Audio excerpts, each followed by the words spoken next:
Gazette প্রকাশ ১৬ গ্রেডে নবম pay scale ও ১০০% pension সুবিধাসহ বাৎসরিক ইনক্রিমেন্ট ১০% পর্যন্ত বৃদ্ধি। ইতিমধ্যেই আজকের উচ্চ পর্যায়ের বৈঠকে ১৬টি গ্রেড বিন্যাস করে নবম পে স্কেল ঘোষণা করা হয়েছে।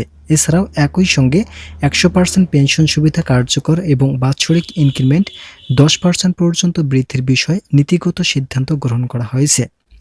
এই নতুন কাঠামো বাস্তবায়িত হওয়ায় দেশের ২২ লক্ষ সরকারি কর্মচারী সরাসরি উপকৃত হবেন বলে আশা করছেন সংশ্লিষ্ট কর্তৃপক্ষ। রাজধানীতে আয়োজিত আজকের বিশেষ বৈঠকে এই সিদ্ধান্তগুলো গৃহীত হয়। বৈঠকে উপস্থিত ছিলেন বিএনপির ভারপ্রাপ্ত চেয়ারম্যান তারেক রহমান, পে কমিশনের চেয়ারম্যান জাকির আহমেদ খান এবং অর্থমন্ত্রী আমির খসরু মাহমুদ চৌধুরী। এছাড়াও সরকারের বিভিন্ন পর্যায়ের জ্যেষ্ঠ সচিব এবং অর্থনীতিবিদরা এই আলোচনায় অংশ নেন। বর্তমান অর্থনৈতিক পরিস্থিতি ও মুদ্রাস্ফীতির সঙ্গে সামঞ্জস্য রেখে কর্মচারীদের জীবনযাত্রার মান উন্নয়নে এই উদ্যোগ নেওয়া হয়েছে। বৈঠকের অন্যতম প্রধান সিদ্ধান্ত ছিল বাৎসরিক ইনক্রিমেন্ট বা বার্ষিক বেতন বৃদ্ধি বর্তমান ৫% হার থেকে বাড়িয়ে ১০% পর্যন্ত করা। এর মাধ্যমে নিচুতলার কর্মচারীদের প্রকৃত আয় বৃদ্ধি পাবে এবং বাজার দরের সাথে তাল মিলিয়ে চলা সহজ হবে। এছাড়াও পূর্বের ২০টি গ্রেডকে কমিয়ে ১৬টি গ্রেড বিন্যাস করার সিদ্ধান্ত নেওয়া হয়েছে, যা দীর্ঘদিনের বেতন বৈষম্য ও আমলাতান্ত্রিক জটিলতা নিরসনে কার্যকর ভূমিকা রাখবে।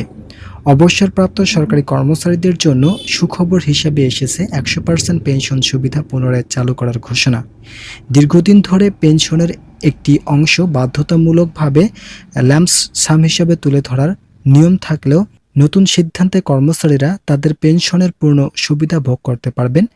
এতে অবসরের পর আর্থিক নিরাপত্তা আরও সুসংহত হবে বলে মনে করছেন সংশ্লিষ্ট অর্থনীতিবিদরা। আপনারা যারা এখনও চ্যানেলটি সাবস্ক্রাইব করেননি তারা অবশ্যই সাবস্ক্রাইব করুন। এছাড়াও পূর্বের বন্ধ হয়ে যাওয়া সকল ধরনের সুযোগ সুবিধা পুনরায় চালু করার সিদ্ধান্ত নিয়েছেন সরকার।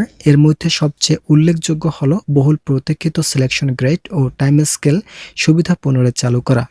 একই সাথে সরকারি চাকরিতে পদোন্নতির অন্তরায় হিসেবে পরিচিত ব্লক পোস্ট প্রথা সম্পূর্ণ বাতিল ঘোষণা করে দেওয়া হয়েছে। উল্লেখযোগ্য সূত্রে জানা গেছে, এই যুগান্তরকারী সিদ্ধান্তের ফাইলটিতে প্রধানমন্ত্রী নিজেই স্বাক্ষর করেছেন। প্রধানমন্ত্রীর এই সরাসরি হস্তক্ষেপ সংশ্লিষ্ট কাজের অগ্রগতি বৃদ্ধি করেছে। তার এই কঠোর নির্দেশনার পর গেজেট প্রকাশের পথে থাকা সকল বাধা অপসারিত হয়েছে। মূলত প্রধানমন্ত্রীর ইচ্ছাতেই কর্মচারীদের দীর্ঘদিনের বঞ্চনার অবসান ঘটতে যাচ্ছে। প্রধানমন্ত্রীর স্বাক্ষরিত নির্দেশনার পাওয়ার পর প্রশাসনের উচ্চ পর্যায় থেকে দ্রুত ব্যবস্থা নেওয়ার নির্দেশ দেওয়া হয়েছে। সচিবদের জরুরি নির্দেশে আজ রাতের মধ্যে গেজেট প্রকাশের জন্য কাজ করছেন সংশ্লিষ্ট দপ্তরগুলো। প্রশাসনের শীর্ষ কর্মকর্তাদের এই অনড় অবস্থানের মুখে সংশ্লিষ্ট ব্যক্তিবর্গ দ্রুত গেজেট চূড়ান্ত করার কাজ শেষ করেছেন। শুরু থেকেই পে কমিশন ও অর্থ মন্ত্রণালয়ের কিছু কর্মকর্তা এই বাড়তি সুবিধা চালুর বিষয়ে দ্বিমত পোষণ করে আসছিলেন। তবে প্রধানমন্ত্রীর সরাসরি স্বাক্ষর এবং সচিবালয়ের শীর্ষ কর্মকর্তাদের করা নির্দেশের পর তারা এই গেজেট প্রকাশে বাধ্য হয়েছেন। অর্থমন্ত্রী ও পে কমিশনের নীতিগত সীমাবদ্ধতা থাকলেও জনস্বার্থ ও কর্মচারীদের দাবির মুখে তারা এখন গেজেট বাস্তবায়নের তৎপর হয়ে উঠেছেন। আপনারা অবশ্যই চ্যানেলটি সাবস্ক্রাইব করুন।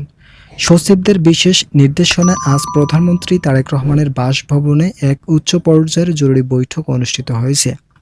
দেশে বর্তমান অর্থনৈতিক প্রেক্ষাপট এবং আবাসন সমস্যার মাধ্যমে এই বৈঠক সরকারি কর্মচারীদের বাড়ি ভাড়া ৭০% উন্নীত করার যুগান্তরকারী সিদ্ধান্ত নেওয়া হয়েছে। প্রধানমন্ত্রী বাসভবনে অনুষ্ঠিত এই বৈঠকে প্রশাসনিক শীর্ষ পর্যায়ের সচিবগণ এবং নীতি নির্ধারকেরা উপস্থিত ছিলেন। বৈঠকে দেশের বিভিন্ন স্তরের সরকারি কর্মচারীদের বিদ্যমান সুযোগ সুবিধা এবং বেতন কাঠামোর অসংগঠিত নিয়ে বিস্তারিত আলোচনা হয়। সচিবদের পক্ষ থেকে বিশেষ গুরুত্ব দিয়ে বাড়ি ভাড়া বাড়ানোর প্রস্তাবটি উপস্থাপন করা হলে প্রধানমন্ত্রী এতে সম্মতি প্রদান করেন।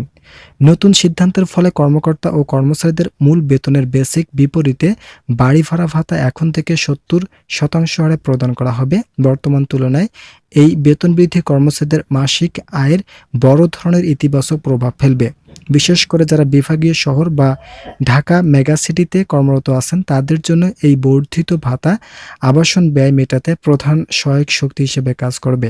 ইতিমধ্যেই সরকারি চাকরিজীবীদের জন্য নবম জাতীয় বেতন স্কেল বাস্তবায়নের পাশাপাশি বাসা ভাড়া এবং অবসর সুযোগ সুবিধা বৃদ্ধির নতুন সুপারিশ করা হয়েছে। এছাড়াও গ্রেড সংখ্যা পরিবর্তন করে 16টি পর্যন্ত রাখার নতুন সুপারিশ করেছেন সংশ্লিষ্ট নেতৃবৃন্দ।